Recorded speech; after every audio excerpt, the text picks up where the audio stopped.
flex on that stand right there. Yo, yo, yo, yo, yo, what up, comiXsense crowd, community, crew? We are back again with another episode 3 of Comic Sensory Perception, where we kick it, talk shop. I'm UX. We got the homeboy Ian Michaels Michael up in the building, Kaiser Trobes, otherwise known as Trobes, and Rich Doesn't Read. So, before we get into it, I just want you all to peep the scroll at the bottom of the screen. We are trying to get some lights to have on up in the house. Like and follow comiXsense on Facebook and join our comiXsense Facebook group. Check us out on YouTube. Subscribe to the channel. Find us on Instagram, COMIXSENSE, and peep us on the Twitter. So that is what it is. Everybody, shout out to the people. What up? What up? What's going on? Hello, everybody. Good to see everybody again. Been too long. Yes. Yes. Comicsam will also be in the house in a little bit, running a bit late, but Comicsam will definitely be in the house. So yeah, what a week. What a 2-week period since we've done this last podcast, right? What a great 2 weeks in comics. San Diego Comic-Con, tons and tons and tons of news coming out of San Diego Comic-Con. We got trailers galore, right? Not trailers. We got the Black Panther 2 Wakanda trailer. We're going to talk about it. We got a book that I think we all really enjoyed dropping from Scout Comics 2 weeks ago. She Bites. We got Grimm number 3. So where do we want to begin? Let's talk about San Diego. Yeah. Talk about San Diego. Let's talk There's about a it. lot to talk about with that. So Right. So Ian, you brought it up. Hit us. All right. So, I mean, first off, Black Panther trailer. yeah, It looks absolutely amazing. I think we got the official leak of who the new Black Panther is going to be just by Lego toys being released. Right. Of course, we don't want to spoil it, but I mean, we all knew it was coming. We don't want to spoil what? We don't want to talk about what Lego released. I mean, they released it publicly to the world. I mean, let's just say if you bought those books with Shiri wearing a certain costume, you're in good shape. If not, you missed the boat. So all signs point towards Shuri. All signs point towards Shuri. That's what it is. We saw the Lego League. We see Shuri holding the Black Panther mask. It's a removable mask. We saw the Lego joints. All signs point towards Shuri being the next Black Panther in this film. Of course, there's always room for swerve, for sure. It could be a temporary thing. It could be a transitional champion, so to speak, for those that follow wrestling and know that term, Trobes. I'm sure you know what I'm talking about. She could be Black Panther in transition. I feel like because the comics tend to be dictated by what happens in the movies, as we see comic book characters starting to look like their movie character counterparts. I tend to think that what we'll see at some point in the comics is a second Black Panther. That Shuri will become a second Black Panther. She won't replace him, but she'll become a second Black Panther to coincide with what we're potentially going to see in this film. Yeah, and I see the chattering online just about people that are, kind of upset about the fact that, much rather than recasting Chadwick Boseman and keeping the T'Challa character alive, they're actually, quite upset over the fact that they're just moving on. Mm-hmm. I'm one of them. I want him recasted. I've been saying it all along. Yeah, I wanted him recasted from day one. I'm not in this big recast T'Challa movement that's been going on. I'm not signing petitions. I'm not losing sleep over whether T'Challa gets recast or not. But I'm of the frame of mind that that you recast the character. Yep. Yeah. And it's just for the same argument, same song, same dance as everyone else. T'Challa is not dead in the comics. But then again, we also have to keep in mind, and it's a fair argument, the MCU is not 616 Marvel. It has certainly taken liberties using those stories as a foundation, but it's taking its own liberties and developed its own stories to make it stand alone from Marvel. I mean, we look at how Infinity War Endgame played out, which was nothing like Infinity Gauntlet, Infinity War in Marvel Comics, like not even close. Down to the players on the playing field. No Silver Surfer, no Adam Warlock, no Eternity, like no Doctor Doom, like none of the major players that took part in Infinity Gauntlet, Infinity War even exist in Marvel. So, what else about this trailer can we talk about? I mean, what was it that you guys were talking about? The one person that we didn't actually see in the trailer that maybe we would have liked to see in the trailer? I mean, I feel like, you know, and Trobes is smiling. See, he's smiling. So all things seem Nebula Windsor, the Gauntlet in the comics, not in the movie. Right. Just saying what's up. I'll watch later. What up, Sam Murdoch? What up, Darren, Corey? Shout out to everyone that's in the room. So another rumor, which is going to be mega. Another rumor, Doctor Doom, right? Yep. Like it's going to be big. And this is something that makes sense though, right? If we're going to do Secret Wars, right? We're going to do a multiversal saga, a multiversal space saga. You got to get God Emperor Doom, right? At some point, God Emperor Doom would have to show up. Or just Doom in general. You need Doom. I mean, You need Doom just in general. Right. Especially bring FF out. It makes sense that they bring him in now with the announcement of Fantastic Four. Right. Right. But so we've heard that Fantastic Four, confirmed by Kevin Feige, is not going to be an origin story. No. So we don't necessarily need Doctor Doom to have the Fantastic Four. We don't have to make them interact right away. It could just be as simply as Doctor Doom and Reed Richards went to school together, and it could just be mentioned. Right? We don't need. It just needs something to set it up. Right.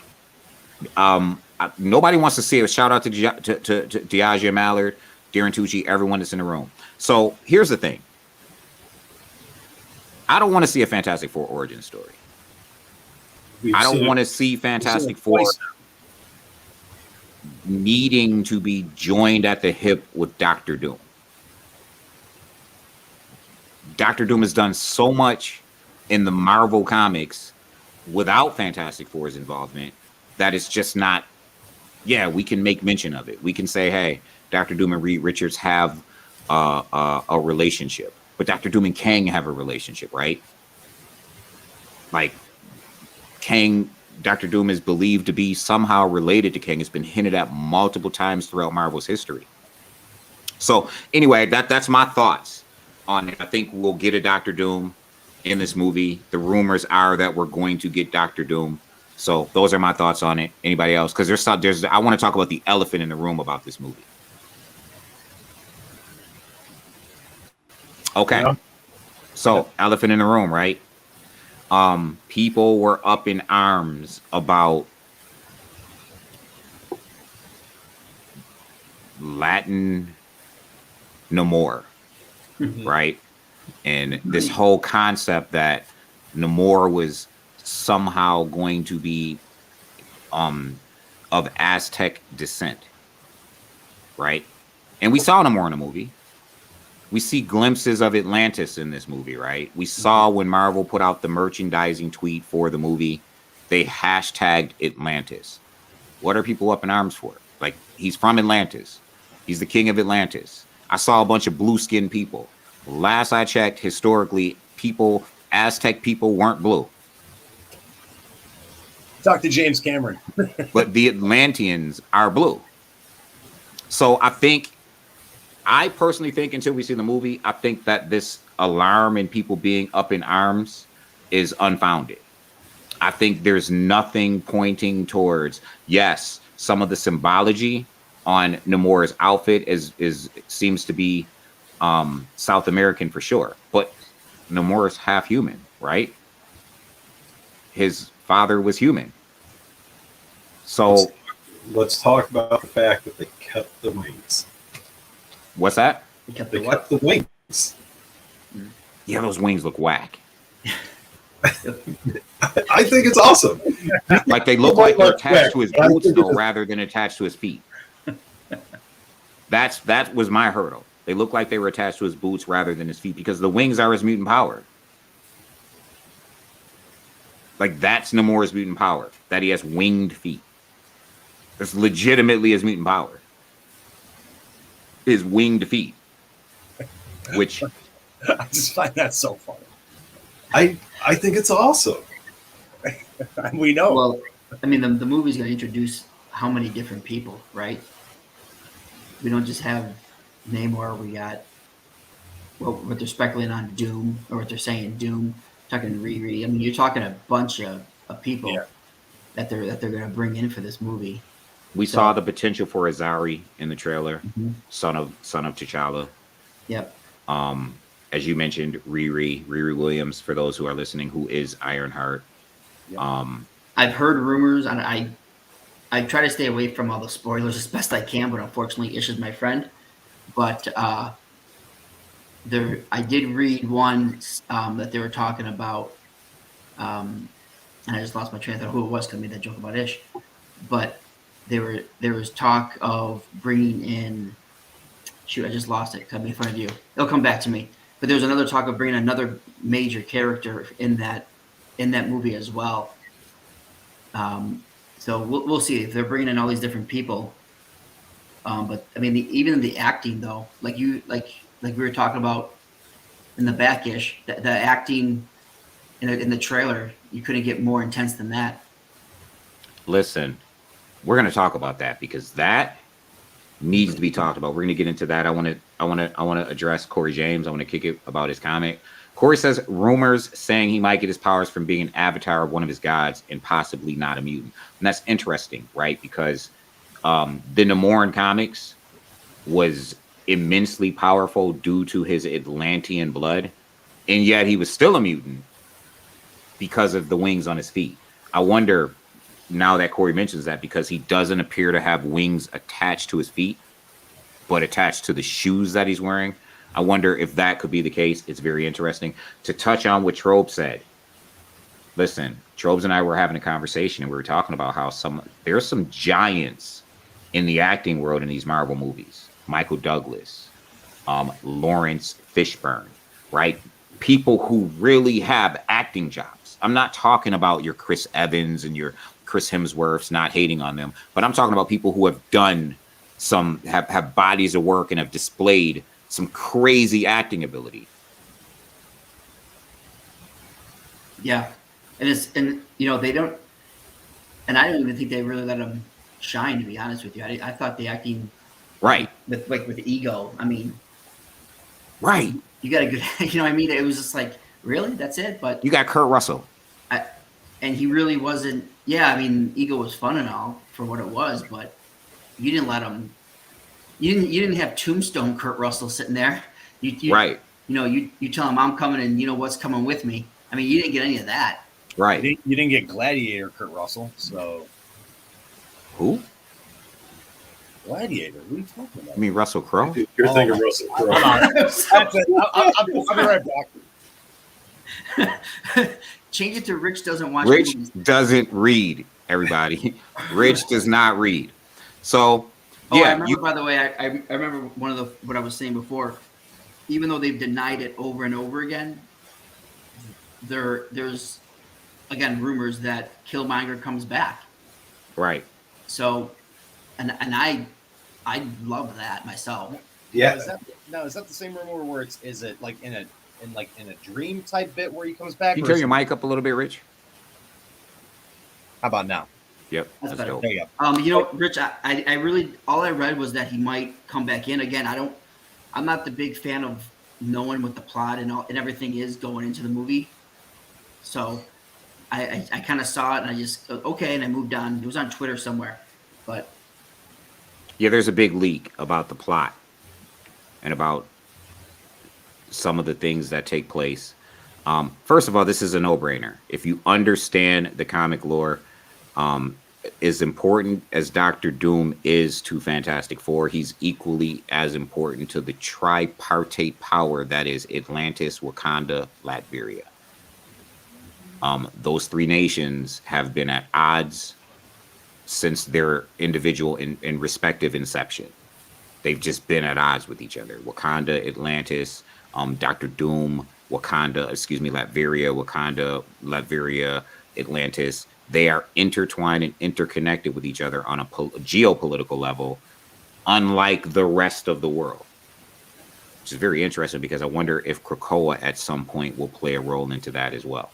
So, where do you think this falls into the overall storyline? You mean Like, the overall story of all the different phases with the where it Marvel culminates in the end, timeline? or Sorry, That's a good question. because are they going to try to squeeze this in the middle of Avengers Endgame? Because we know T'Challa disintegrated. It's a good point. well, I mean, I'm going to say like I'm disappointed that we've had how many movies have we had since Eternals? 2 or 3, Yeah. and at least 2. And there's been no mention of a celestial sticking out of the earth. I was about to say, isn't there something frozen sticking out, and no one has mentioned anything about it? No.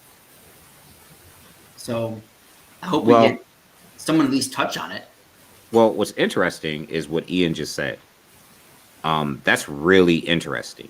Does Wakanda take place during the blip? Like, does this Black Panther 2 take place during the blip, thus explaining why T'Challa is not around? But Shuri was gone too, though. Shuri got blipped? Yeah. She Because came don't you back. remember at the end Well, of you know what? Endgame, We don't. she comes through the thing with a lot of the people that got blipped. But We don't know if that- she got blipped though. But Yeah, we don't know for sure she got blipped. We know Panther did, but did we ever actually see Shuri blip? That's a good point. That's a I good don't point. think. But, I don't remember ever seeing her blip. because I mean, go ahead, Ian. and with that being the case, there is the mention during like the one conference that they're having that there's the disturbance. Right. The disturbance in the ocean, which led to everybody to suspect that it was Atlantis, which is what you're talking about.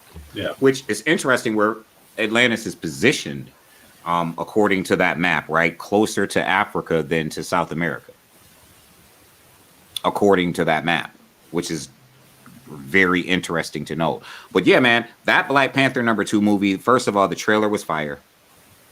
I loved the African-esque rendition of No Woman, No Cry that opened the trailer up. Like, it was just very, very haunting rendition. Really dope. Darren is saying that the Avengers Endgame hinted to that. But anyway, yes, I think that was really dope. The lead-in was really dope. The monologue from Angela Bassett, which is to touch on was something we were talking about before, where we finally get one of these powerhouse actors in it. Like, if you have a Lawrence Fishburne, if you have a Michael Douglas, if you have a Kurt Russell, you gotta give them a moment. You got to. And that monologue from Angela Bassett that you hear when she's, how many more of my children have to die? Like, Yeah. I got chills. It was so great to finally hear somebody be able to just let loose with some acting chops. Not that these movies were looking for Academy Award winning performances from acting. Like, we're looking to have some popcorn and see some people punch each other in the face. No, but it's those type of lines and those moments that really hook you as an audience. Like, it really does. Like, it captivates that moment, and it really draws you in to think, like, wow, that moment, I want to watch the rest of this now. I want to, you want to pay tribute, obviously, to T'Challa and Black Panther in its own right, but having Angela Bassett do what she did, I mean, it was a great way she did it, and not for nothing, but no surprise that you had 170, 180 people, 180 million people watch this in 24 hours. I think less. Like, it's a great trailer. Yeah. Yeah, that trailer was I mean- crazy as far as views went. I told Trobes the other day, it's the best trailer I've seen in this phase. Like, it's the best trailer I've seen in this phase. And I wasn't the biggest fan of Black Panther 1, but I want to go see this movie. Yep. Of course, as much of a mark as I am for Namor, like, I'm a Namor mark. I'm a Doctor Doom mark. We all love Riri. You know what I mean? So it's like, I'm going to give the movie a chance. I know a lot of people are out on it. There are people talking about boycotting it. But yeah, I'm For what? Right? because they didn't recast T'Challa. Listen, how long have I been yelling about it? I've been yelling about that. Look, I get it, but I'm not that upset about it. Like, boycott the movie just because they yeah, I'm didn't not boycott the movie upset. Yeah, You know, I'm not either. I'm Go upset.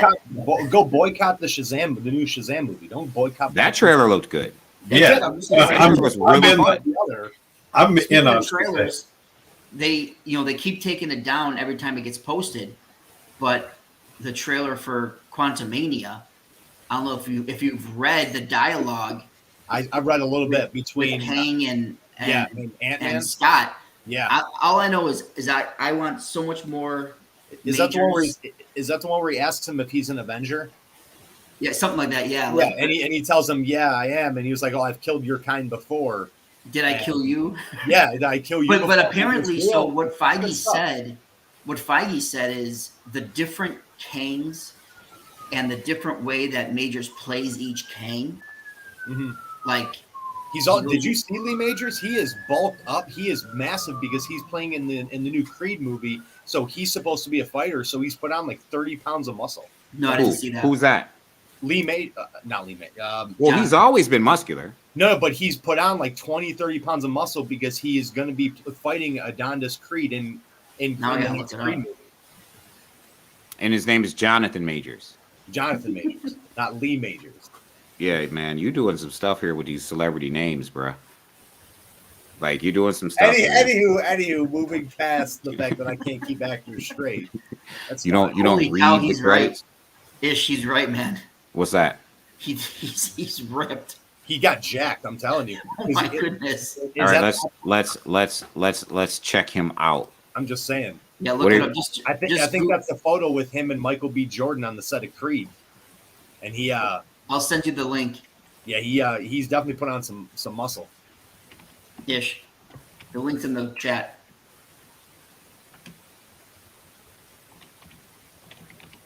You're right, though. He definitely did something. Yeah. But I mean, he was so good in Loki. I watched that last episode how many times just because I want more. The apple. I mean, how great was it just with an apple? You know what I mean? Right. It was just so good. But apparently from what, like I said, from what Feige said, is he just plays all these different Kangs and it's just great. Right. So, and of course, he's going to hype up his own star, which is fine. But Of course. I am very much in on Jonathan Majors. I cannot wait. Yeah. cannot I mean, that part in the trailer where the brakes give out on the wheelchair on that kid and like he goes off the cliff. That is. All right. What are you on Conan right now? So there's Jonathan Majors. Yep. He's bigger than he was in Lovecraft Country, but he was pretty ripped in Lovecraft Country. So there's Jonathan Majors getting, I guess, ripped for the new Creed film. So yeah, that'll pay off as Kang as well, Yeah. especially if he's got to be Ramatut, right? Like if he's got to be Ramatut, shirtless, ancient Egyptian, that'll really pay off for him. So yeah, listen, Trobes and I watched Loki, the last episode of Loki, right? Like what an acting turn for Jonathan Majors. Still the best scene in all of this. What is this? Phase 4? Phase 3? What phase are we in? This is The best scene in Phase 4, hands I down. think Wakanda ends Phase 4, right? Yes. It's the best scene in Phase 4, hands down. The best scene. He stole the whole season. You can watch the whole season and get to that moment, and that's the only reason. Not to take anything away from Loki. I know people thought it was great. I thought it was good. When Jonathan Majors showed up and he started laughing, he's like, "This is wild." And he's got the apple. He's like, He's yelling, They're like, he who "Murderer!" remains. Yeah, some people call me he who Murderer. remains. Called by many names. Listen, Jonathan Major's performance in Fantastic, I mean, in Loki, brilliant. It was brilliant. It was so great. We watched it again the other day. I could watch the whole season just for that. So, okay, we spent a lot of time on Black Panther 2. There's so much meat on this bone, right? We talked. Did we talk about Shuri and what this means for Shuri? We know Shuri's got a 20 movie contract, or excuse me, a 20 appearance contract. Yeah. Not Shuri, Riri. Shuri has a 12 appearance contract. Right, Corey. I feel the same way about the show overall. Talking about Loki. I didn't like the show as much as many people did. He's talking about the show of Loki, is what Corey is talking about. I didn't hate it. I wasn't really impressed with it. And then I got Jonathan Major's performance, and it was special. But Riri. So what does this mean for Riri? The rumor is that Shuri is going to be a Tony Stark type character in the MCU going forward. Yep. And that she is going to take on the role of a mentor for Riri Williams. What does this mean? We know in the comic books that Riri Williams went to a university or a program funded and ran by Stark Enterprises. Is she now going to be learning to be Riri in Wakanda? Is her armor vibranium? You know, these are some of the things that I'm thinking about. Like, is we talking Ironheart with vibranium armor, and it's not a traditional legacy Iron Man type armor? I'm curious to know in what regard are we going to see Riri in the movie? Because like the rumor is like she's supposed to be in the movie, and she was, there was a picture of her being on the set, and when they were filming parts of it in Atlanta, and assuming that's going to be where the university or whatever college is that they're using. But are they going to touch base with her actually in any armor? Are they going to talk anything deeper than anything? I'm just curious. I'm curious to know in what regard do we see Riri in this movie? Spoiler alert. Yeah, isn't she? Go ahead. So the rumor is that Riri is going to be used to excavate an alternative source of vibranium from Atlantis, which then sparks the ire of Namor. This is the rumor.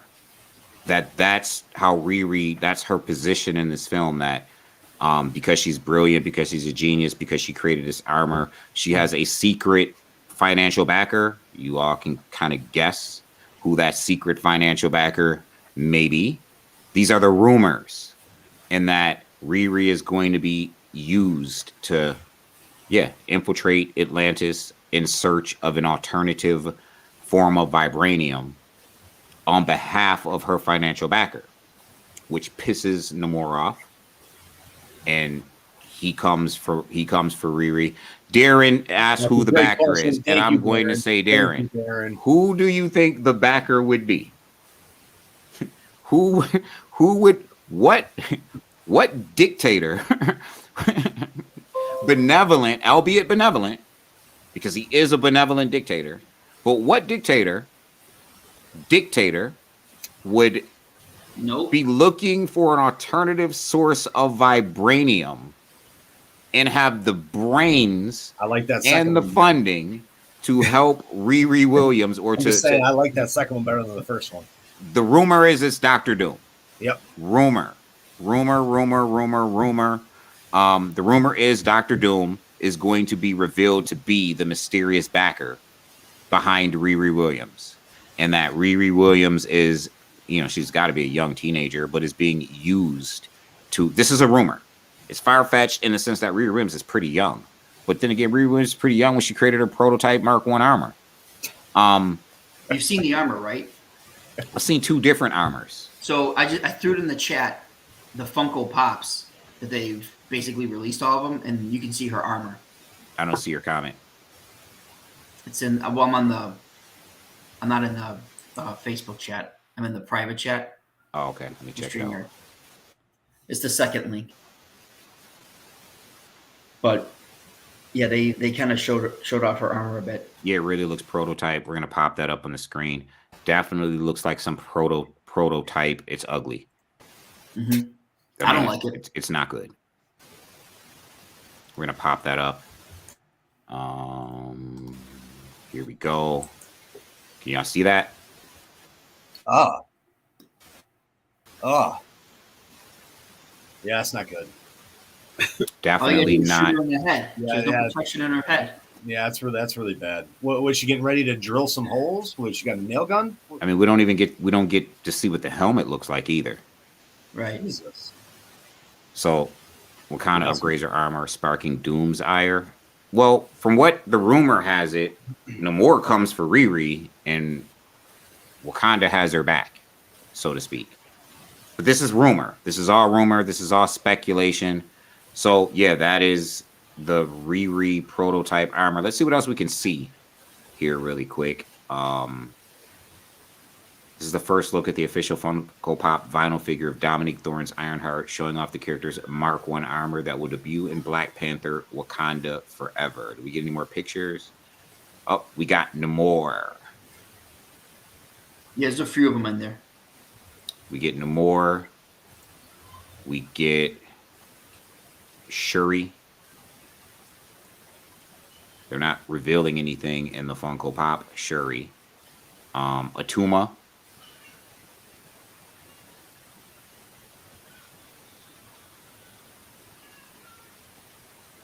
And who's this? It's Baku. Oh yeah, M'Baku. I want to see where his role goes in this next movie because I loved him as an actor. I loved where he went with it, and I want to know if he takes a. There's rumor on that too. Yep, I was about to say, does he end up becoming ruler of Wakanda? There's Okoye. That's the rumor. You know, Winston Namora. Are we getting Namora? Oh. Wow. I didn't know we were getting Namora. I had no idea we were getting Namora. That's dope. We're getting Namora. So yeah, that's really cool. The toys are telling, right? No Doom toy. No Doom Funko Pop. So Not yet. Right. So that's very interesting, right? Your Submariner number 33s. Oh, first Namora? Yep. And yeah. Oh, right. And your name Aritas. How about the not to move away, but the biggest thing for me with the drops at San Diego, we're getting 18 episodes of Daredevil. Born Again, right? I mean, not that 18 straight weeks. Let's go. And named after one of the greatest Daredevil story arcs. And Daredevil's had some really great story arcs. Really great story arcs. Named after one of the greatest story arcs, that Born Again story arc. So, I mean, that's really cool. He showed up in the She-Hulk at the end of the She-Hulk trailer, which is a trailer I want to talk about because I hear let's talk about Daredevil. But I really hear a lot of bad things about the She-Hulk trailer, and I watched it 3 times. I enjoyed it.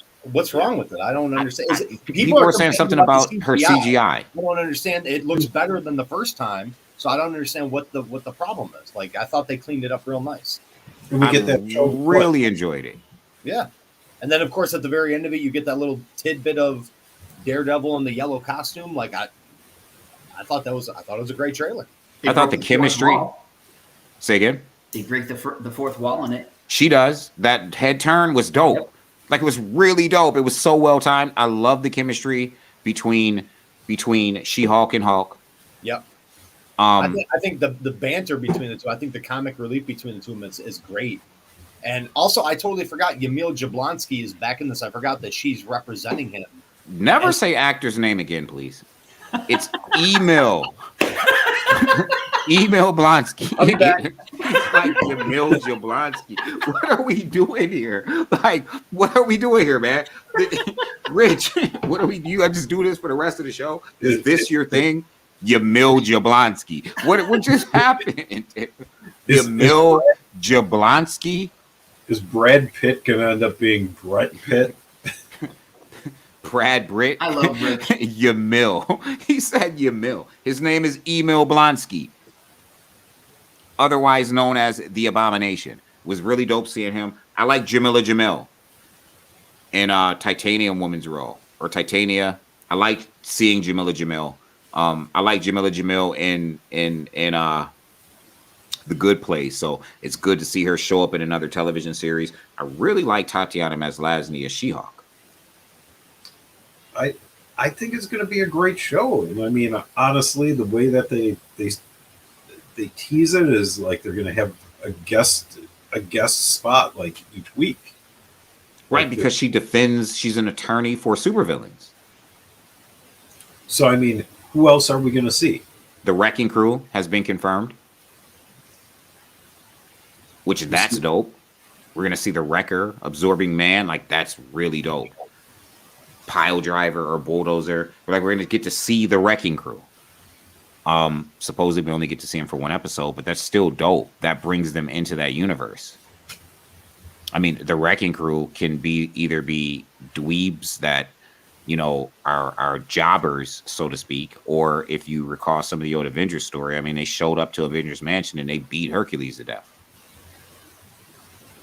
That was just a great storyline. Even a guy can die, and they literally just beat him to death. Well, that was in their Masters of Evil iteration, which, you know, that's an interesting question, right? When do we see the Masters of Evil? But before we go off into those tangents. Daredevil, Born Again, Charlie Cox, right? Disney Plus, what, 2024? 18 episodes. Trobes, you're getting blurry there. 18 episodes of Daredevil. The rumor is John Bernthal just got brought back for Punisher. I saw that today. So we already know wearing that weird logo. I'm telling you right now, Disney's made room for an R rating. Like, that means the real Punisher logo stays and the other one goes. At least in the movies or in the show, not in the comics. Mm-hmm. Okay. I also remember hearing that John Berthel said he refused to play if the original logo wouldn't come back. This what we're doing, Rich? No, I'm just saying, like, it was a rumor. That's He's all. a Punisher guy, man. Let him go. Yeah, I mean, we're really gonna go off on this logo rant. You're gonna get at me about my enunciation, the fact that I can't get Lee Majors or Jonathan Majors or anybody else. Yamil Jablonski. I'm gonna take another lap, man. Yamil Jablonski. Ladies and gentlemen, this is why he is dubbed Rich Doesn't Read. It's the nicest thing that we can dub him. So that's what we go with. Rich Doesn't Read.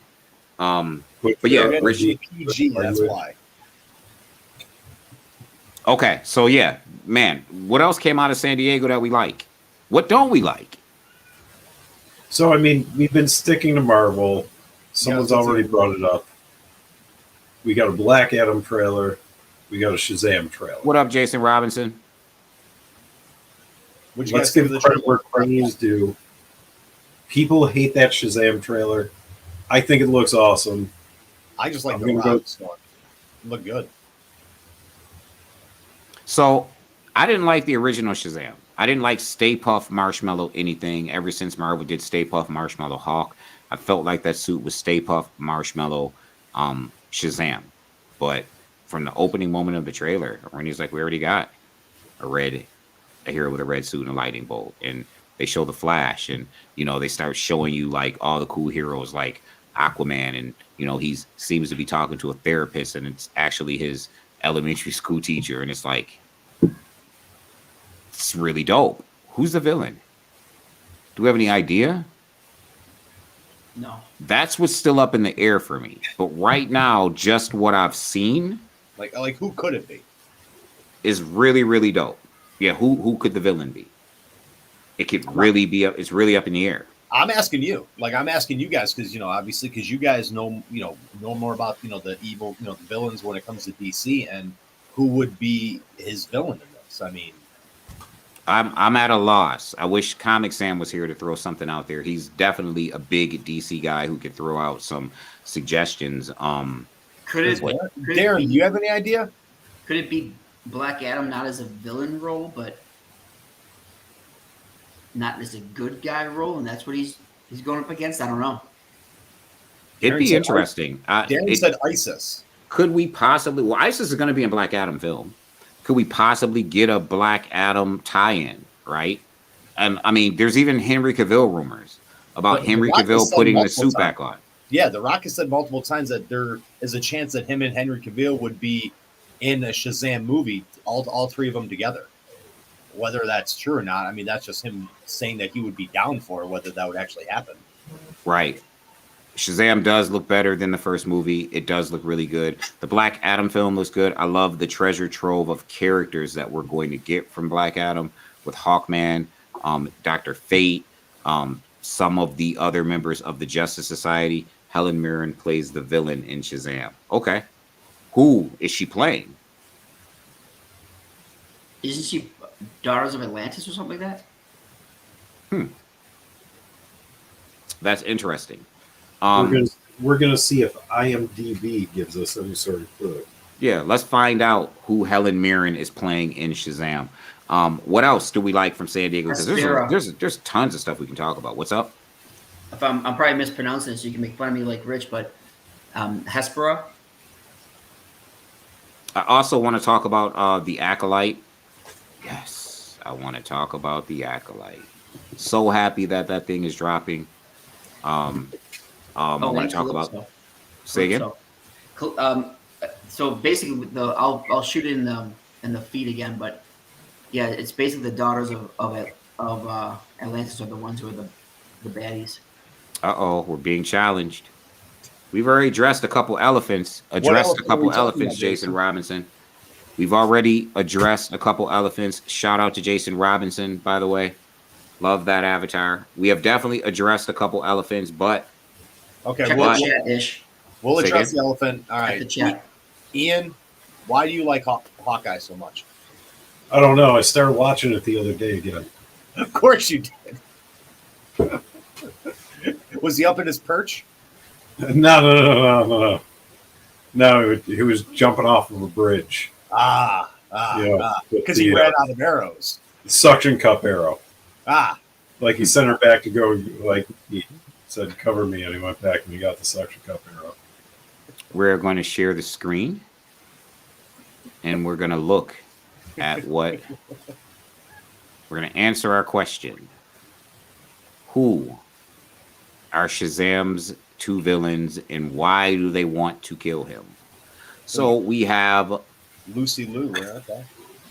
We got Calypso. the new trailer for Shazam Fear of God's officially debuts the Daughters of Atlas, revealing why they want Billy Batson and his family dead. So we have the Daughters of Atlas, played by Helen Mirren and Lucy, Where Have You Been in the Last 10 Years, Lou? And Rachel Zegler. The Daughters of Atlas will be positioned as the sequel's primary villains. While mysteries persist about Zegler's character, whose name has yet to be revealed, the mythological sisters look to be a formidable force to be reckoned with. However, they may not be a fully unified force as they face the newest heroes in the DCEU. So we have three of them. Two of them, we know who they are. Not know who they are, but we see them. That does not look like Helen Mirren, but it is Helen Mirren, Lucy Liu, and there is a third. I wonder who that third could be. Jason Robinson said the Apple TV show C. Why is that an elephant?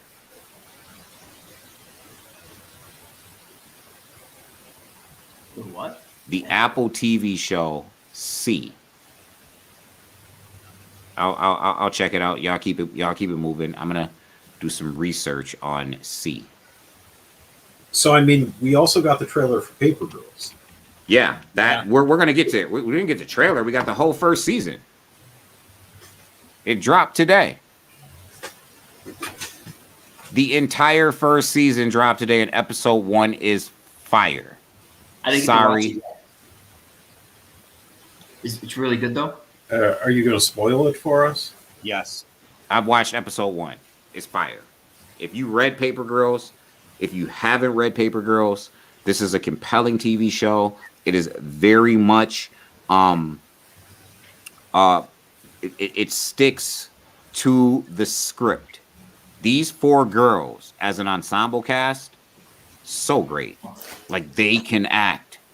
It's so great. These 4 girls, like, their chemistry is really good. If you haven't been watching Paper Girls on Amazon Prime, the whole series dropped today, because I've not seen it. Mentioned it ever. One of the domestic shows I've seen in years. It's the Jason Momoa show, C, on Apple TV. One of the domestic shows I've seen. I think he wants to say one of the best shows he's seen in years. It's called C. I'm not familiar with it at all. Yeah, there's that Paper Girls number 198. Nice book. Very important independent book. And this show, and I didn't want to get into Paper Girls right away because I wanted to finish talking about stuff out of SDC. I didn't want to jump around because we got the Avengers timeline of movies, the King Dynasty, Secret Wars. This Blade. whole phase is being called the multiverse. Blade isn't dropping in that phase, is it? Yeah, November. The next phase, it's dropping. Yeah, Blade is dropping. It drops in November, I think. November 3rd of next year. Yeah. Riri television show, yeah. Loki 2nd season. We got what's the witch's name from WandaVision? Agatha's getting her show. I'm not sure that one. I'm not. I'll watch it, and I'm very much hoping I'm wrong. But that one I'm 0% interested in that one. I mean, they got to bring her to the side of the angels, right? If they want to stick with comic lore. I mean, she ends up becoming Franklin Richards' nanny. Right. You know what I mean? Like, Agatha Harkness is relevant in many important stories in Marvel Comics. So they have to certainly begin to make her relatable to an audience as opposed to just the Loki villain of WandaVision. Yeah. I mean, do we really we'll understand? see where it goes. Like I said, I'll watch. I'm just not excited for it. Right. So, I mean, I'm excited. I'm excited for any of these Marvel shows right now.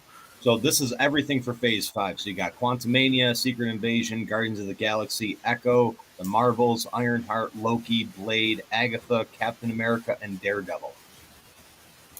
Right, that Captain America film looks what all they dropped about Phase that 5. looks really, really, really good. And That's the Anthony Mackie Captain America film. Yep. Which will probably get some Thunderbolts hints out of that film. That's the last one. That's the last thing for Phase 5. That comes out in May in 2024. So that's the one where we'll probably get some real Thunderbolts hints. It makes sense that we would get some Thunderbolts hints in that Captain America film. Run down that list again. So I'm going to go down the list, the order of what it's going to go. So you got Ant-Man, Quantumania in February of 2023. Secret Invasion in the spring. They didn't give a date. Guardians of the Galaxy, May 6th. Echo in the summer. Loki Season 2. The Marvels, which is going to be in July 28th, it looks like. Blade, which is supposed to be in November 3rd. Ironheart, they haven't given a date, which is the fall. Agatha, they said the winter 2023 to 2024. Daredevil, spring of 2024. And Captain America, May 2nd or 3rd of 2024. So they're putting out a ton in 2023. Yeah. Yeah. A ton of content in 2023. We also Secret Invasions is they did say spring of 23 and it's on Disney Plus. Yeah. We do also have Thunderbolts slated for Phase 5 for July 26th of 2024. Oh, there you go.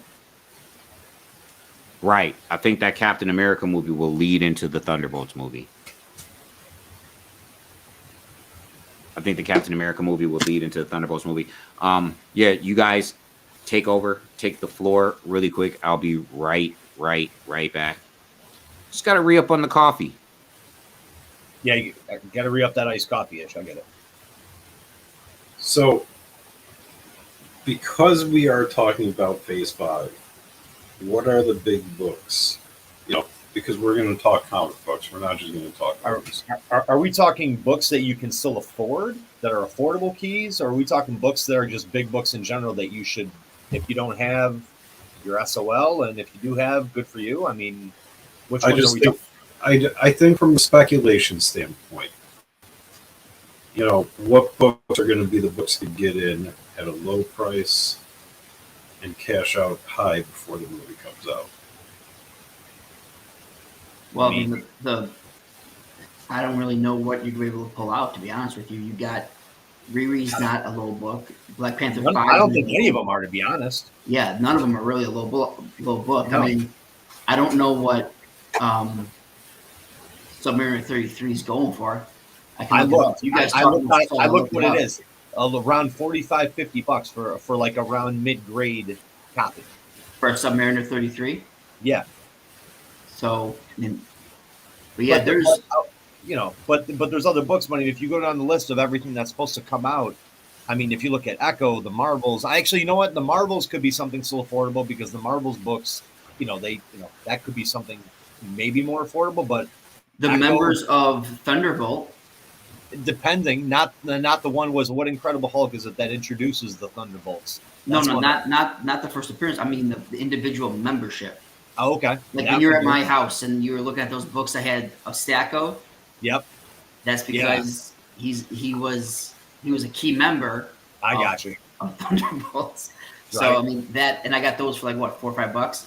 Yeah. So I mean that's. But I mean, Corey James says affordable. I'm broke. Yeah, that's the thing. Jason needs a lot of ramen. Yeah, I mean that depends on what your definition of affordable is. I mean, Ironheart. I mean, what was it that issue number 3 for Riri? That's gone up to what, $40-50 as a raw book. I mean, number 1 is anywhere between $25 to $35, give or take a little bit more. I mean, it is what it is. But you go down the list of rest of them. Blade. I mean, you can't. I mean, that's it. I mean, you can't really get anything out of that. That's going to be affordable. Maybe Captain America, where Anthony Mackie is now Captain America, that's still affordable. Like there's certain books, like I'm trying to think, there's the one Avengers book where it's a cover appearance with him becoming Captain America, but he's actually not in the story. That is still an affordable book. That's anywhere between $8 to $15 on eBay. That's, the only reason why I know is because I think I've got 10 copies of that. So Darren's asking where Ish went. Ish went to go get coffee. Jason Robbins said ramen can keep you alive, which my son lives on it right now. He's thinking loves it. Which Jason, I have to tell you, I've been to a couple ramen restaurants, and they're not very very cheap. Well, no, I mean if you're looking at it from the sense that it's essentially soup, no, but it's delicious though. So I don't know what you're talking about, but I'm gonna cut in really quick because I'm back. We got Sam, what's up, brother? comiXsam's in house. We're gonna let comiXsam say a couple things, but before we let comiXsam say a couple things, I would like to remind everybody that we are trying to get lights up in here. That having been said, like and follow comiXsense on Facebook and join our comiXsense Facebook group. Check out comiXsense on YouTube. Subscribe to the channel. Find us on Instagram. Find us on the Twitter and follow us. That is what it is.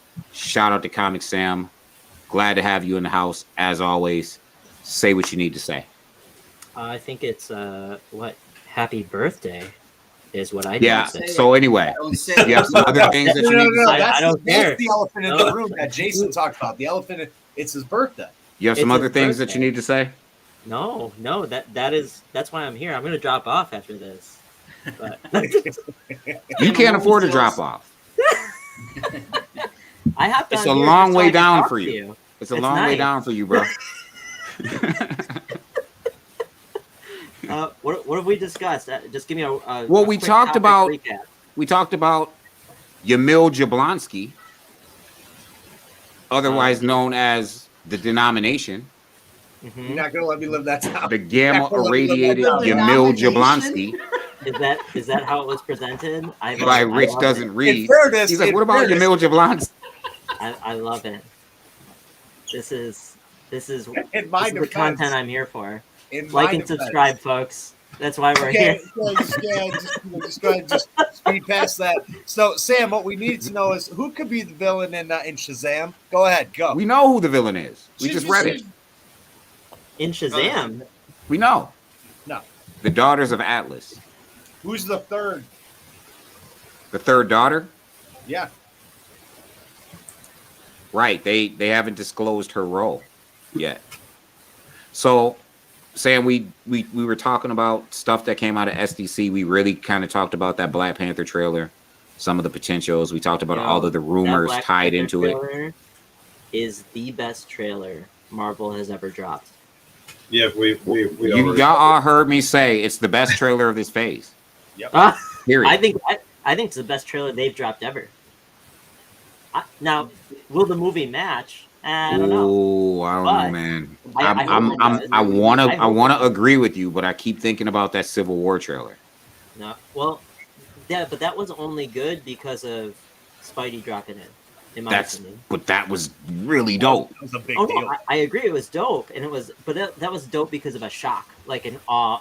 Like how would you put this in a trailer moment, you know? But from like the emotional weight, and then also what they're showing you to get you kind of like, okay, like this is a big deal. Like, what are they going to do without T'Challa? I mean, the Endgame trailer gave you that same feeling. I didn't like the result, but thought the trailer was better than the movie. Well, and I wonder if that's what's going to happen with this movie too. But I have high hopes for this one. I'm excited about Namor. I think it's smart that they changed some of his history so that he's not another Aquaman. Like, I that's think the hard part with that, right? It's a good move. Mm-hmm. Right. Well, yeah, that is the hard part. Like, what of his history did they really change? Why the heck would I want to watch Aquaman invade Wakanda? You know, what of his history did they really change, though? Well, I mean, the origin around where they're based. Right. That's the biggest thing. Like, right, but it's not really a change. It's more of a confirmation that they're based somewhere specific rather than us guessing where Atlantis is. Right. Well, so like, I don't even think it's Atlantis though. But it is. They're blue. He sits on his throne underwater. Like, they're Atlantean for sure. Like, if you saw the trailer, everyone is blue except for him, which has always been the case because he's half human. But they're not calling them Atlanteans. Well, how do we know? Oh, it's out there. It's released. It says, I forgot. It begins with a T.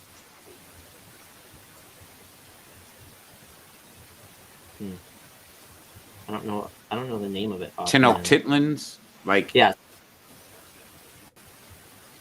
the Mayan term.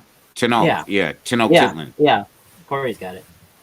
Yeah, the Tenochtitlans. So I think they're completely changing like the origins of Talocan. Talocan. Yes. Talican. Yes. Something like that. It's apparently named after. It's named after an Aztec paradise or something like that. It means Aztec paradise. My question for all of you, though, who's going to be wearing the suit? Which suit? The Black Panther suit at the end of the trailer. Shuri. Yeah, we already covered this for like 45 minutes. Come on, Sam. We saw the toy. We saw Shuri with the suit. I don't think she's the permanent replacement, though. Well, I don't think any of us do. I would love it to be Tosin, but I know it's not. I don't think any of us do. Are you saying that what we've seen? I'm just saying I love it for because I have. You're saying that what we potentially saw at the end of the trailer wasn't Shuri? No, I think that was Shuri, but I don't think at the end of this whole thing, she will be the next Black Panther.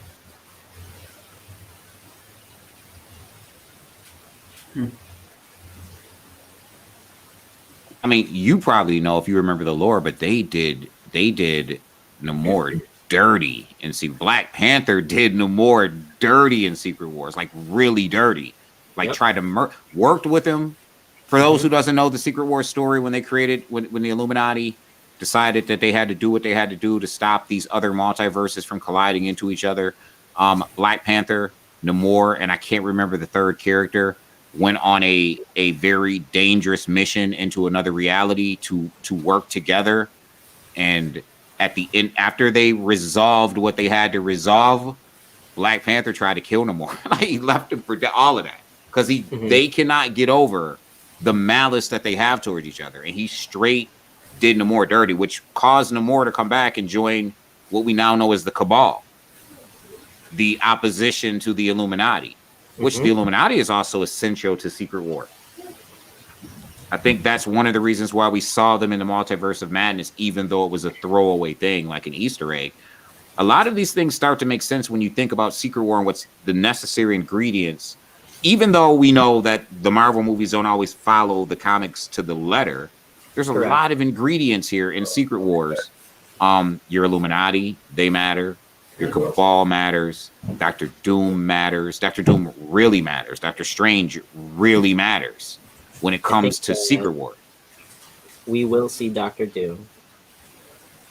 Right. Soon. We'll see him in Black Panther. You know, Corey asked, who else would it be? If we're going off of multiverse, right? Is there a world where a different version of Killmonger comes in and becomes Black Panther? Does someone like M'Baku take over the Black Panther, role? I don't know. I just don't see it being Shuri going forward. Do we get a replacement out of the multiverse? It's possible. Do we get a T'Challa that ends up stuck in this universe? I think if we get a replacement from the multiverse, it would end up being a Killmonger. I'll take it. Yep, I agree. Yeah, that's what we were saying, Stan, that if we get run from the main universe, need to recast it. I think it's M'Baku. Well, the rumor is M'Baku becomes the king of Wakanda. By rumor. But anyway, we really went in on Black Panther, and we were really like going through San Diego Comic-Con and some of the things that came out movie wise. We talked about Daredevil Born Again. We talked about the She-Hulk trailer, which I think was really great. We talked about we went down the whole lineup of movies coming out up to 2024, summer of 2024. There's a couple things I want to get into. I definitely want to talk about Paper Girls. What a birthday gift, by the way. Yo, what a birthday gift. Oh, wow. The first episode, amazing. It was great. I hear Rotten Tomatoes like 100. It was great. Like, really great. Really great. I want to talk about Star Wars Acolyte. You already know I want to talk about Star Wars Acolyte. I want to talk about She Bites. I mean, I don't think there's anything new with Acolyte besides, it's just confirmed rumors. I mean, the lead character looks really good. Yeah. Like, really good. But who do you think? Do you think it's going to be someone, say, from the High Republic comic series or from the High Republic Adventures series? Or do you think it's going to be someone new? But there's really only two that it could be, with Lula or with Kiev. But it could be someone new. So that's what I think we might be looking at. Is it's set so the rumors it's set so far into the future of High Republic that it's too set far at off the end of the age-wise. High Republic timeline when we Rich bounced. So it's set so far at the end of the High Republic timeline that it's 100 years before the Phantom Menace. Right. The storyline is that we're just beginning to see the emergence of dark side powers. Like, it's a new thing. And supposedly it's a female-centric cast. Which I don't have a problem with. Wonder if the main character is the number 2 in the rule of 2, and is Kiev Trennis maybe the older of this Sith or whatever you want to call it that's lost her way because she's one of the lost 20. So I don't know. Timeline wise, I don't know how it's all going to work out, or if because you're a Sith, age is just prolonged. It's going to be. I'm intrigued. I'm very excited, but I think we'll see more at D23 on a lot of the stuff that we're looking for in terms of like Phase 6 announcements for Marvel, more information from Star Wars. It's going to be an exciting D23. So we're talking about comic related media, right? We done looked at some Funko Pops. We done talked about San Diego Comic-Con. We could talk about San Diego Comic-Con forever and ever and ever, and we can just go on about that. They're grading Funkos. Who's grading Funkos? PSA. Isn't that crazy? That is nuts, man. Like that. You had to know what was going to happen. Yeah, that was one of the pictures that came out of the con. And I was like, "Is that a PSA Funko? Like, how do you even know?" I gotta look these up quick. You had to know what was going to happen. This box was opened or not? Like that. It's all crazy. I mean, Can we talk about everything now. We could go grade VHSs. We could go. Can we talk about this book? Whatever, Yes. Can we talk about this book? Oh yeah. Ish. On eBay, there's a Zack Ryder PSA Funko Pop. Woo woo woo. That's funny. Yeah, I know you can't wait to get your Finn Balor or your Brock Lesnar. Oh, I still have those ones. Those are some of the ones I didn't sell. Trobes has all of the Finn Balors. Me I too. have almost every. You're a man of good taste. Dude, I have almost every. Yeah, and I have like his first one. I have like 3 times over. Talk about man crush. He's got all the Finn Balor toys. Listen, some things I mark out on. We were talking about it yesterday, Israel, about because SummerSlam. I can't wait. Right. Can't wait. So WWE has become must watch now. With Triple H. I was gifted Vince McMahon's retirement on my birthday. So Yo, you know what's pretty dope? And happy birthday to you, Sam, by the way. You know what's pretty dope is that we can actually partially, I don't want to make it a thing, but we could actually talk about wrestling because Boom dropped some wrestling comic books, so it's relevant. But don't talk about I want to get your take, Sam, on She Bites. Tell me what you think about. I was about to put my cigarette in my mouth. Tell me what you think about She Bites. I just think it's a cool book that is flying under the radar even still. I'm shocked that the previews and the ash can came out so long ago, and we're now just all of us with the first issue release look at it and go, wow, this is artistically like really great, storyline wise just different and unique. But how is this not on anyone's radar when the ash can and the metal ash can came out? It's not even on key Thank you, collector Sam. at this moment. Yeah, I got you. No, I just want to see where it goes. And is it? I mean, Ish, you would know better. Like, is it a mini? Is it an ongoing? With Scout, you just never know. Like, how long things are gonna last. So I don't know if it's a mini or if it's an ongoing yet.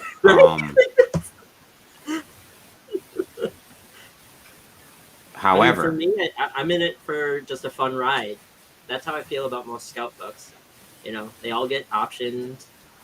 Most of them never get made, but they're good specs. yeah, but this one feels different. This one feels different, right? Like, so I read it. I read Scout books, I read indie books as much as I read mainstream books, right? This book feels different. And outside of the fact that it feels like a passion project, first of all, the art is gorgeous. The writing, I'm not going to sit here and scream that we're getting Ram V or L. Ewing, but it does what it needs to do, right? It's in your face. This vampire character is very likable. like very likable. You read it? Have you read it? Hmm. So like very likable. Like she's pissed off because like they don't take her seriously. She can't buy cigarettes, right? And so she hires a babysitter who you know, she pays what, 3,500 bucks an hour? Like, come on, man. You know what I mean? Like I mean, I know you want to talk about that book, but there. Oh, it's Let Me In with a babysitter instead of choosing a child companion to adulthood. It does remind you of Let Me In. That's a good comparison. Both Let Me Ins, because both of the films were great. It does absolutely remind you of Let Me In.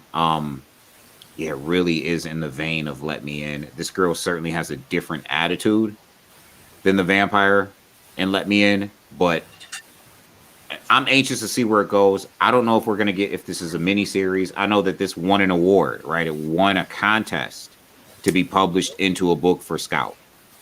Started in. I understand why it won. Is it something that I could see being optioned? For sure. For sure, for sure. I think it's the best book that Scout has put out in a very long time. Artistically, it's gorgeous. Like it's different and it's gorgeous. The coloring is what really stands out to me because the coloring really captures the tone of the book. Hmm. Like really captures the tone of the book. So the coloring was strong for me. The writing, again, if I was to take any points away, is that I don't think the writing is as crisp as the rest of the production on the book, but the writing is in your face. It's more of a talkie than it is an exposition piece. You know what I mean? You're getting more words out of the mouths of the characters than you are a narrative. So, Which I like. me too. I like. There's too many books on the market right now that give you, you know, full boxes of multiple paragraphs to, See, I reveal think the there's plot not of the enough, story. but Really? especially in mainstream comics. so in just going back to that, some mainstream comic this week that I just think it was too much in narrative was Iron Cat, and I love that book. The first one was great, just way too much narrative. You're I talking don't Iron Cat #2. correct. No, I didn't read that. So talk about it. Yeah, I didn't read it. No, I mean we're talking about She Bites, and I also want to talk about another underrated book that you know Sam. I know Sam's high on it, but let's talk about Rogue's Gallery. Oh, that was So that Rogue's was a fun Gallery was book. great. So I mean, two big independent books that potentially could be optioned get released on the same week. And I mean, Right. no one's talking about it. That's okay. That's So- okay. Yeah. What generally happens is the great books. The one First of all, it could be great. It has to be consistently great, right? And the books that are consistently great that continue to come out Rose Gallery is a limited series. So, and that generally means in the indie world that if the first 4 to 5 issue arc is dope enough, we'll do issue number 6 or number 7 and push it on after a couple months. We saw that with Eve. Go on. So we're same thing we just saw with Grimm. Well, yeah, Grimm. Well, they announced that Grimm was gonna. They announced it very early on, but you saw it with Something Is Killing the Children. You saw it with Once and Future, Philadelphia, Eve. All of these books that were going to be one arc, and that's just how they do it in the indie world, right? They do an arc, and you see it with We Live. They do an arc, and if the arc is successful enough, they can move on to another arc, or you can get some consistency. Noctera, plenty of books that were designed to be one arc just to see how well they sold or how well people received them. If Rogue's Gallery sticks the landing, we'll see more of it. And I mentioned the books that I mentioned because these are books that have turned out to be consistently great, and now people are taking notice. right? Well, I mean, just look at Philadelphia, right? How long have we been screaming Philadelphia, Philadelphia for? And we've been buying them up like crazy. Issue 4 had like what 8,000 total ordered, and that's for A and B covers combined. Combined. And we were finding that thing for $4 for cover price for a long time, and now it gets optioned. And what happens? Our messages are blowing up. People asking about, do you have any Philadelphias that you're looking to sell? And we're like, no, we don't, not yet. I keep Killies on deck. Keep Philadelphia's on deck. Keep them. I remember I was in North Carolina like 2 years ago, and I found a stack of Philadelphia number 1s. And this was before I knew Sam, I think. and I called Ish, and I was like, dude, I'm at a comic shop in a random small city in North Carolina. There's a stack of Philadelphias. How many do you want me to grab? I was like, grab them all. He's like, grab them all. And I know, and they grab actually let me. They let me do it. So yeah, and got them for cover. Yeah. Grab all the Philadelphias. We've been screaming, don't leave Philadelphia on the table for a very long time. We've been screaming the same thing about Once and Future, but not to toot our own horns on these books. The reason why we've been screaming it is because when you determine, like Ian said, with a Rose Gallery, She Bites, right? When a book is consistently good, and that's the thing, She Bites could go nowhere. 1, it may not stick to landing. 2, it may just be one small arc, which certainly could be optioned. But the books, especially for value, long-term value, right? And I'm sure Sam can agree.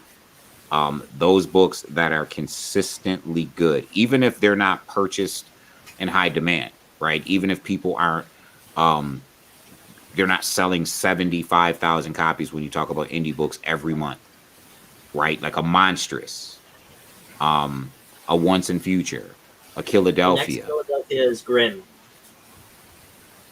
The next Philadelphia? Yep. You think Grimm is going to be that slow burn, take two years to really... I don't think slow burn, but I think the one where you should buy the issue 1 right now if you can go out there and find it and just stack it. Of Grimm? Yeah.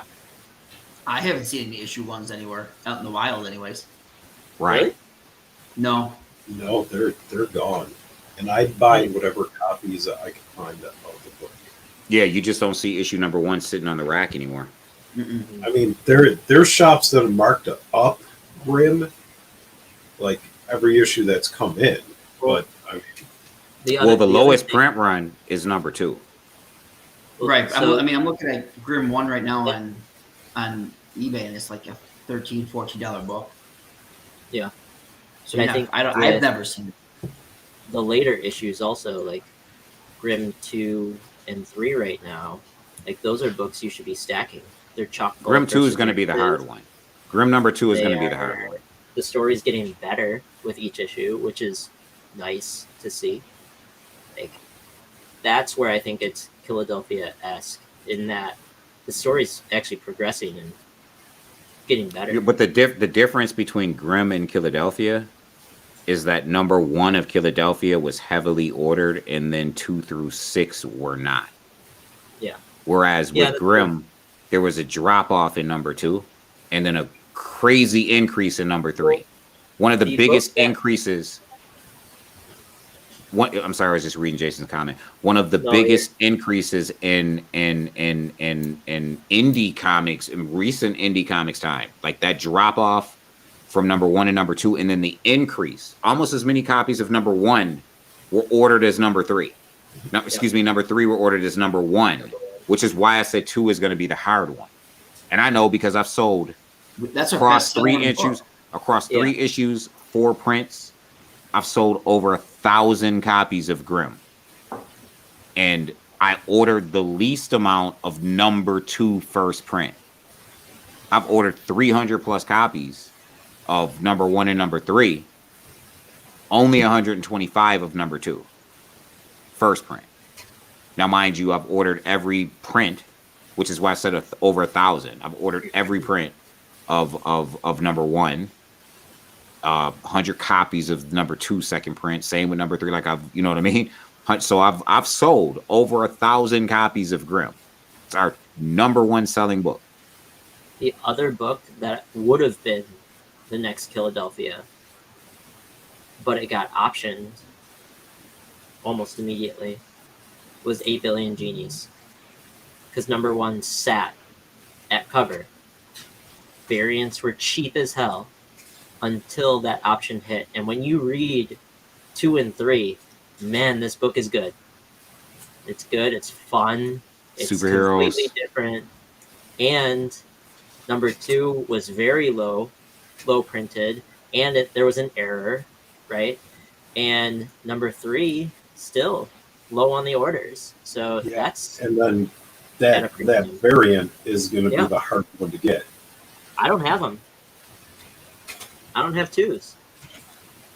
Yeah, I don't have 2s either. I have number 1s. Yeah, I have a bunch of number 1, no number 2. Yeah, I have a stack of number 1s. So surprisingly, my wife was big on the book. Oh, it's a fantastic book. She bought every single variant she could get her hands on. That Super Mario one is just out of control. So the next Philadelphia is going to be Philadelphia. Because Philadelphia is still... No, it is. Because Philadelphia is still accessible and still waiting to really get the type of shine that it deserves. It's still an affordable book. It's not cover. Once in Future is another one. Once in Future, yep. Yeah, I mean, I think Once in Future, because of the variant situation, like, there's some that are really high. The like, 1 in 25s, yes. Excellence. Even those 1 in 10. Excellence is... I didn't even want to bring up Excellence, because Excellence is also one of the best books. It's so dope. You already know how I feel about Excellence. You know, we're not going to make it through a show without talking about X-Men, aren't we? No, we're talking about next Philadelphias. I was talking about Excellence. Yeah. Excellence isn't an X-Men book. It's an Image book. Skyward. Oh, all right. Well, no, there's a Marvel book called... Oh, yeah. X. Yeah, it's called Excellent. Excellent. But we're talking about Excellence from Image. So I'm going to ask you two guys this, because with Philadelphia, and feel free not to answer and tell me to shut up and go back to the topic, but Philadelphia 1 obviously was ordered, heavier than the other ones, but like 2 and 3 were kind of ordered the same from everything I've read, and it was number 4 that was the real short order.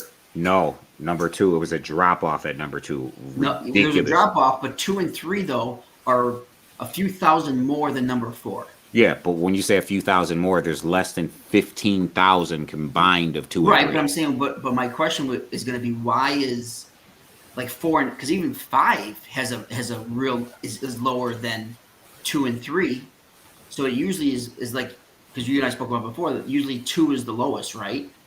No, or lower, not lowest, but lower.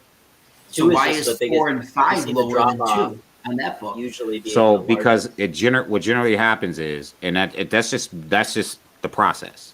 Number 1 usually has the highest orders. Number 2, you see the biggest drop off, but that drop off generally continues, and it continued up till 6, and then Scotty Young put out a cover, number 7, and it had his biggest increase because everybody was running to snatch up that Scotty Young cover, which had that's where you see the really big increase. And now you're seeing increases because of the racial variance. Mm-hmm. But you also saw the next big increase when McFarlane did it. Right. McFarlane did the number 12, and then you got the racial variance. So they started doing racial variance. 2018. End of 2018, going into 2019. So No.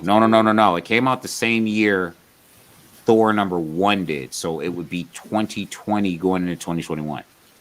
End of 2019 is what it's officially slated as. When in 2019? No, it's 2018. 2020. I mean 2019 going into 2020, because that's when Thor dropped, right? 2020. Yeah. So I remember picking up. It dropped November of 2019. Yeah. End of 2019 going into 2020. So it came out the same year Thor dropped, and Thor dropped January 1st, 2020. You know what though? Like, that was a rough time for comics. in general because shops were shut down sporadically, right? Well, if you look at 2019, you had Once and Future. You had Something is Killing the Children. Correct, but that was You- early. That was early Well- 2019. No, not with Something's Killing the Children. Something's Killing the Children came out after Once and Future. Once and Future came out summer. Something's Killing Children came out fall. I thought Something is Killing the Children came out before because I thought it was issue 6, which was absolutely crazy. Why the ghost 2020. was not. Issue 6 was 2020. 2020. Oh, okay, so 2020. Issue During So the actually, pandemic. Issue You know, 1 it all was lines- September of 2019. that all lines up then. So you think about the later versions of Something is Killing the Children with issue 6, and then Once in Future with 6, 7, Issue 8, 7. like around that area, and then Philadelphia releasing after them, No. and Philadelphia. issue 4 Mhm. dropping, Go on. right? So then you might be seeing spikes in those issues because they were low ordered, and it was during shutdown when stores weren't even open to place these orders for books. No, So- you didn't get a spike in Philadelphia to issue 7.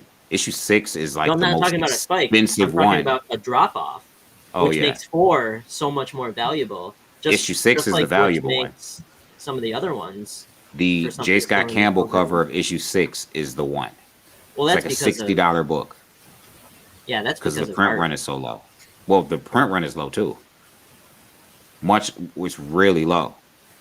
That J. Scott Campbell cover of issue 6, and then it really spiked. You're right, Sam. It really spiked at issue 7 because of the Scotty Young cover.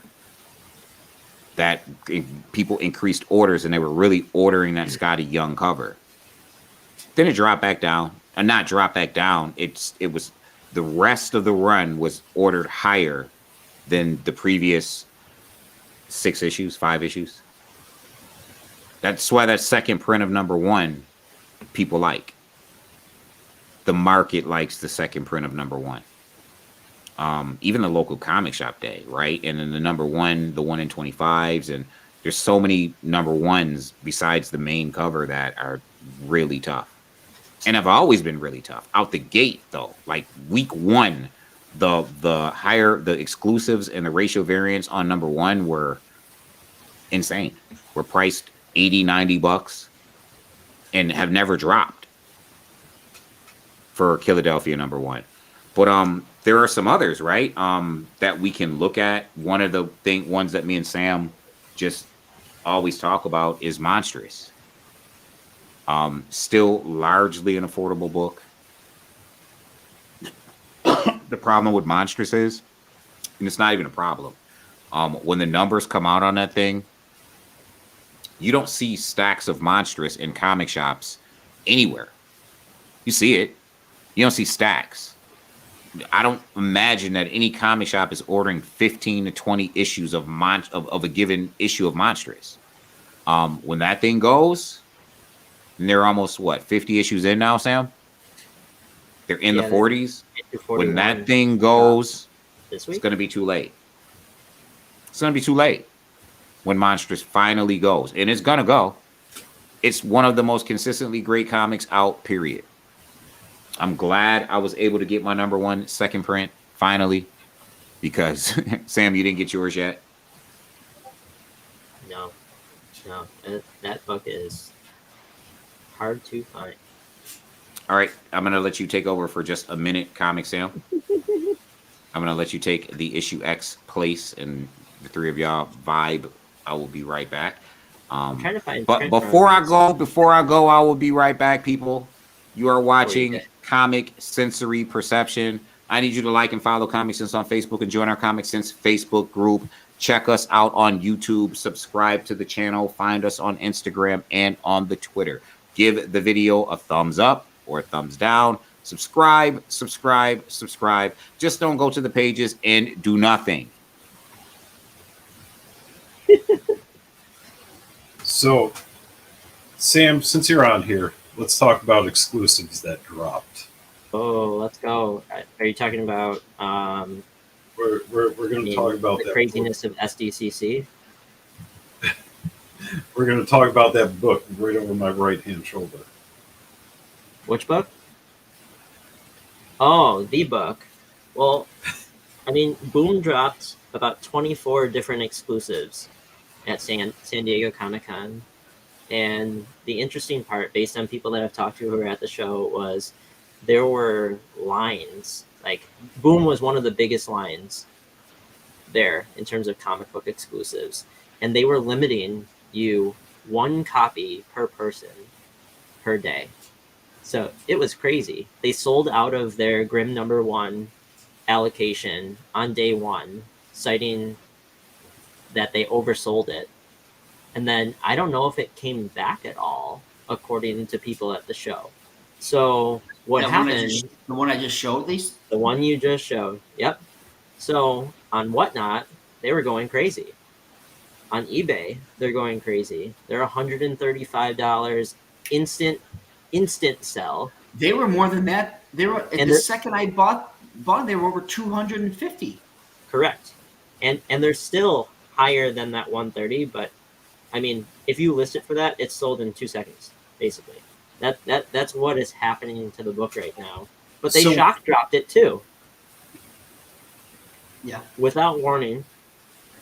So which is funny because they normally Boom announces all of their exclusive drops on Twitter a couple minutes before they go live, but they just dropped it all.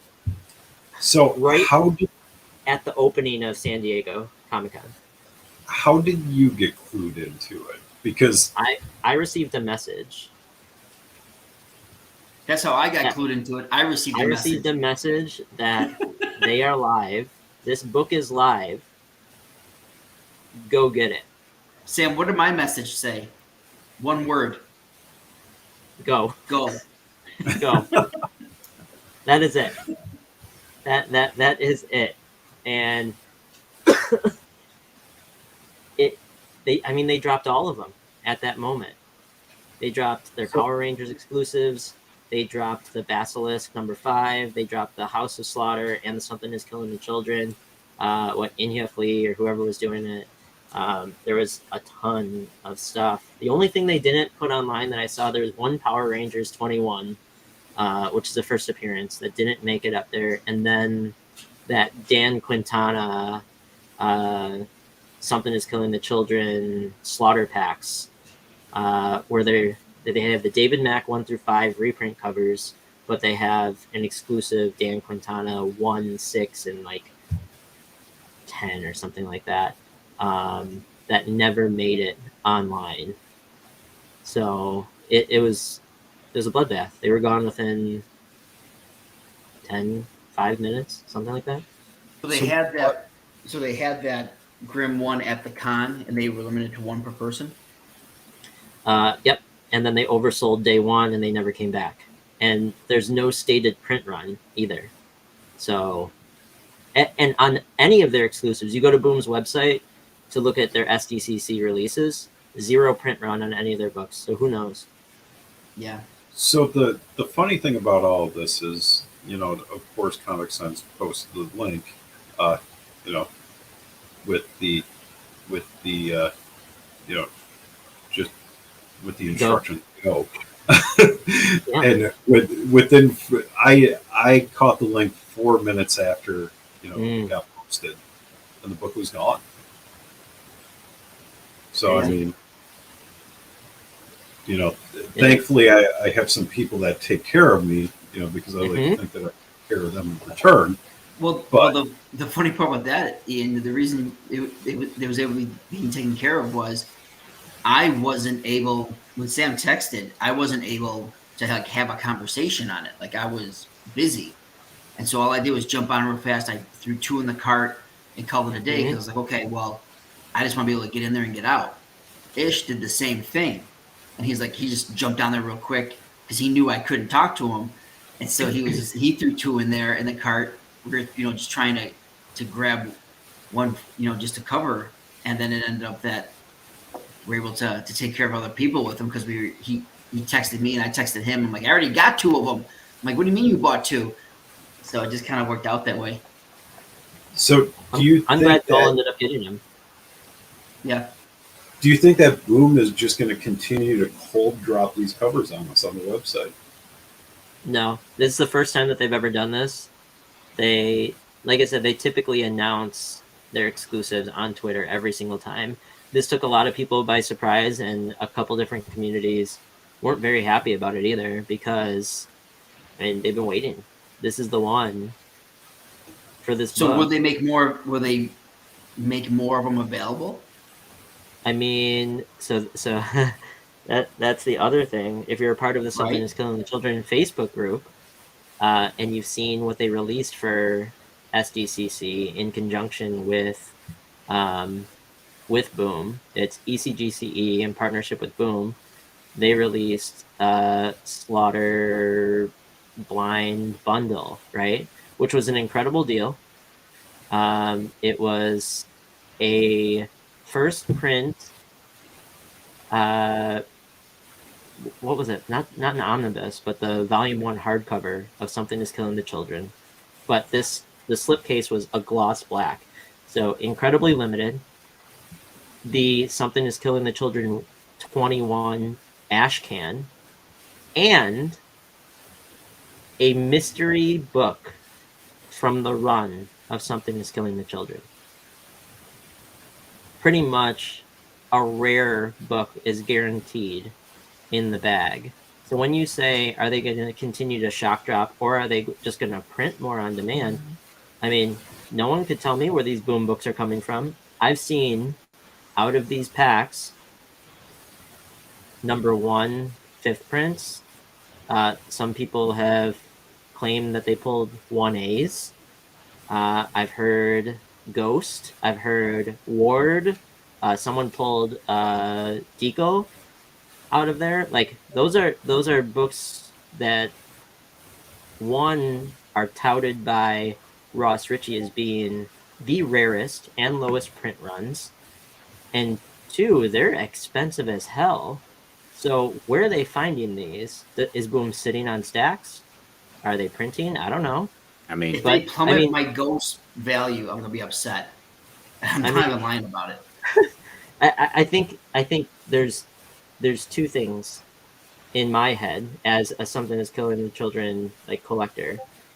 I think it's cool that collectors who haven't had a chance, that weren't into the book or didn't know about it, now have a shot to get some of the rarest, hardest to find, and most expensive books of the series for a $200 lotto ticket, basically.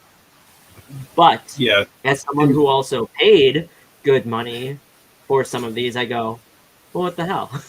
But there's no stated print runs of, well, how many of the Ghost was in there, how many of 1A was in there. Like there's no confirmed list, so I don't think we have anything to worry about in terms of it plummeting values, but it does make you scratch your head, and it relates back to what you both just asked. Are they printing on demand, and where are these books coming from, and are you going to continue to like just shock drop us with random variants or reprints, or I get it, they So, have to make so here's money, my but are they concern. hurting their collectability? So here's my concern, and so my background. I'm not going to name names, but I worked at earlier in my late teens, 18, 19, early 20s. I worked for a very prominent sports card shop, and basically what happened was there was a certain set of sports cards that had like a one per case of this certain type of card. And this shop got in tight with vice presidents of certain companies, and they paid them like 10K cash. And they would walk into the card room basically with all the replacement cards, if there's damages, and they took them all. And then what they did was, if you had a case of like, I think it was like 15 or 20 of this box of cards, they cellophaned in like uh, an aluminum-ish, almost like foilish looking, where you couldn't see what card it was. Mm-hmm. They guaranteed you're going to get the one per case in each box because they had a slew of them. And I watched as they single-handedly plummeted the most rarest card in that in that year because they were able to go and just swipe all of them. And that's my fear always going forward with this stuff, because I've seen it in real time because I lived it, because I was working there and I saw it. And so I was like, holy crap. So if they're, that's why I said they better not plummet my ghost price by all of a sudden printing more ghosts, or with the replacement ghosts they had, now releasing them and it's no longer a ghost. So here's the risk, right? Here's the risk. There is a risk that these are books. They can just be printed. They can reprint any print anytime they want, right? Especially if they still have the original plates for the covers. That haven't been said. This is something that I always try to explain to people. Ross Ritchie put out these numbers, so I'm going to put that at the top of this conversation. Ross Ritchie put out the numbers. I want to remind people that there is a difference between what is circulated and total print run. So Ross Ritchie may have put out the total print run of, say, a ghost. That doesn't mean that print run is the number that has been circulated. You understand what I'm saying? Ross Ritchie could have been sitting on 25 ghosts that are included in the numbers that he put out when he put out the print run. Yeah. He could have been sitting on, 2020 number 4 second prints, which we know is less than 900 copies in existence. So that's something to consider as well. That because these things, it's called a ghost because you don't see it. But why don't you see it? The numbers are low, and maybe what is circulated isn't equivalent to what was to the total in print. Yeah. So I mean, is a newer collector, as someone who wasn't in early on the book, to me it's exciting because these books aren't available. Let's face it. You're not going out and finding these books. The only reason I have a copy of first printing of cover 8, number 1, is because I made a deal in a parking lot. And the book's at CGC. It hasn't been in my possession for over a year. But, I mean, for me, that's exciting because there's more availability. And it's dope because the reality is, Ian, we could talk about exclusives. We could talk about ghosts. We can talk about this. At the end of the day, you want the number 1A first print. Period. That's the one you want. That's the one that will eventually catch everything. You just want to make sure you have. If you can't get any other book, have that 1A, and you'll be good. You're never going to go wrong with having the 1A of something that's killing the children. Love the ghost. Think the ghost is going to be highly collectible. I don't think long term the ghost is going to trump the first appearance of Erica Slaughter. I think long term, the first appearance of Erica Slaughter, if this is a book that has staying power, long term, if we're talking about this 10, 15 years from now, I think you'll see that 1A begins to climb up and catch all else. I mean, in some cases, want my ghost to be rare, though. Say again? I would still want my ghost to be rare. I mean, 6 is a key book. There's some stuff that I just go, well, what is happening here? Like, there's a Basilisk book that doesn't exist, but I know 2 people that own it right now. Like, how did that get out?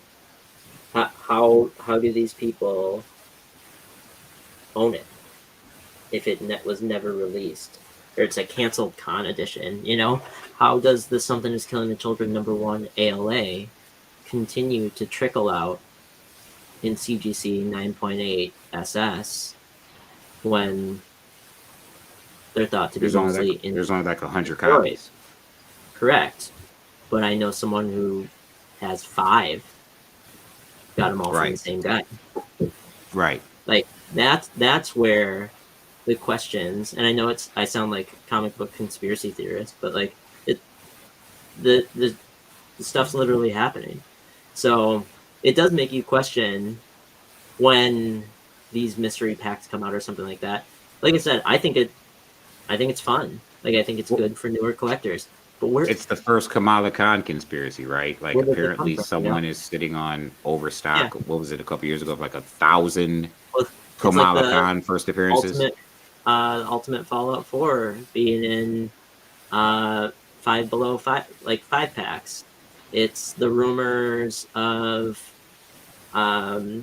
Amazing Spider-Man number 10, the Del Auto first Spider-Punk, where a store was able to order hundreds for 25 cents a piece because it was diamond overstock, and they're just sitting on them, slowly releasing one at a time. Like, there's rumors of that stuff happening. And I mean, I only say rumors because that's what I'm hearing, but other people who have either seen it confirm Well, it. it doesn't help when the Walmart packs start releasing one in the hundreds that you think are, you know what I mean? Yeah. Everybody's like, hey, look what I just got in this Walmart pack. And I remember the first time I heard it, I was like, yeah, I don't think you did. And then you start hearing more of it. And I'm like, yeah, I'm going to go to Walmart. And so Yeah, I but went what to really Walmart was and bought bad a ton about of them. that is how Walmart and Diamond just didn't respect the print run of stores who did exclusive covers. Yeah. Like, you know, with Torpedo Comics, for example, with them putting out their Spider-Man exclusive in Walmart packs. Like, wow.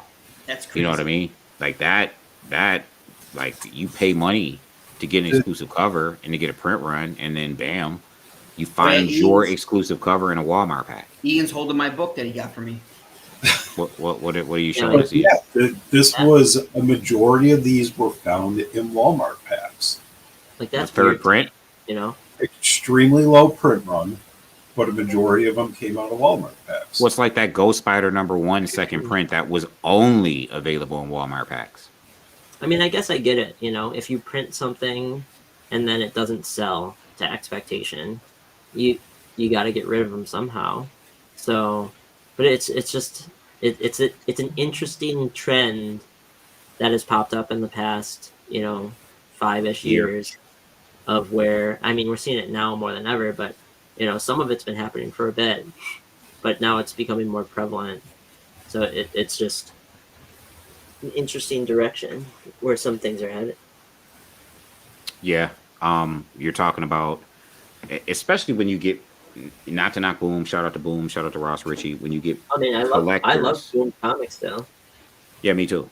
But when you get collectors who are running the show, it's very interesting. Some of, like, why did Ross Ritchie put out those numbers? Right? And he said it when he put out the tweet, I'm a collector as well as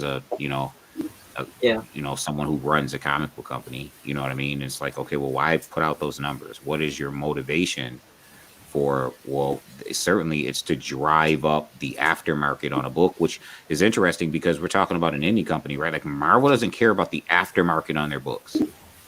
Marvel doesn't care that a Tosin 1 in 25 is collectability, you know? Right. But what's your goal? Right? Does it sell books? Which is probably your goal, right? Now you're going to start chasing down these issues, and we're increasing our sales. Because Marvel doesn't care about that. Marvel doesn't care what the aftermarket is on a book. DC doesn't care about the aftermarket on their book. They just don't care. They care about the numbers that they sold to Diamond. Yeah. Or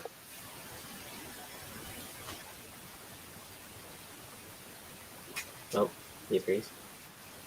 Yeah. moved 100,000 copies from our facility to Diamond.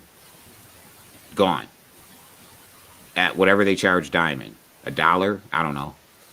You know what I'm saying? We moved 100,000 copies of these DC books to Lunar. Gone. You know, they don't care about, this Tosin Adoyu Black Panther #3 is going crazy. Mm-hmm. Mm-hmm. Mm-hmm. Mm-hmm. So I'm having connectivity issues. Trobes has told me he's got to get ready to get up out of here. We, as always, when we have these conversations, could just keep going and going and going and talking about all of the things. Always good to have Comicsam up in the house. Ian Michael, Rich doesn't read, already bounced. So I'm just going to say really quick, shout out to everyone, the ComiXsense crowd, community, crew. We really appreciate you hanging out with us. We will be back again next week. Peep the scroll at the bottom of the screen. Like and follow ComiXsense on Facebook and join our ComiXsense Facebook group. Check us out on YouTube. Subscribe to the channel. Find us on Instagram. Find us on the Twitter. Ian, Michael, Comicsam, Trobes. Y'all have any last words before we get up out of here? Sam, I'm coming over and going through those boxes behind you. Have a good night. Ian? You find a shop that's got one per stores, become best friends with them. That's all I got. Comicsam? Happy birthday. So, this has been comiXsensory Perception, also known as ComiXsense Presents. On behalf of Ian, Michael, Trobes, Comicsam, Rich Doesn't Read, I am Issue X. It is time to shut up, Ish. Oh, where'd you get that? Is that a gift for today? It was a gift. Yes, it was a birthday gift. But the handle, I received it in the mail. The handle came broken, but I still love it. That's awesome. It is time for Ish to shut up. It is time for us to get up out of here. Yeah. That's exactly what I said. My people was like, I'm so mad the handle broke, and I'm like, nah. Oh, that's awesome. I didn't know it was coffee night. I would have grabbed my. It's always coffee time, brother. Say that again. Dude, it's too late for coffee. I got a beer. I think Sam froze. No, he's good. All right. Okay. So yeah, we're gonna get up out of here. Appreciate all of y'all hanging out tonight on comiXsensory Perception. Appreciate everyone who came and watched. You already know. Peep the scroll at the bottom of the screen. Y'all know what to do. I already said it. I'm Issue X. Peace.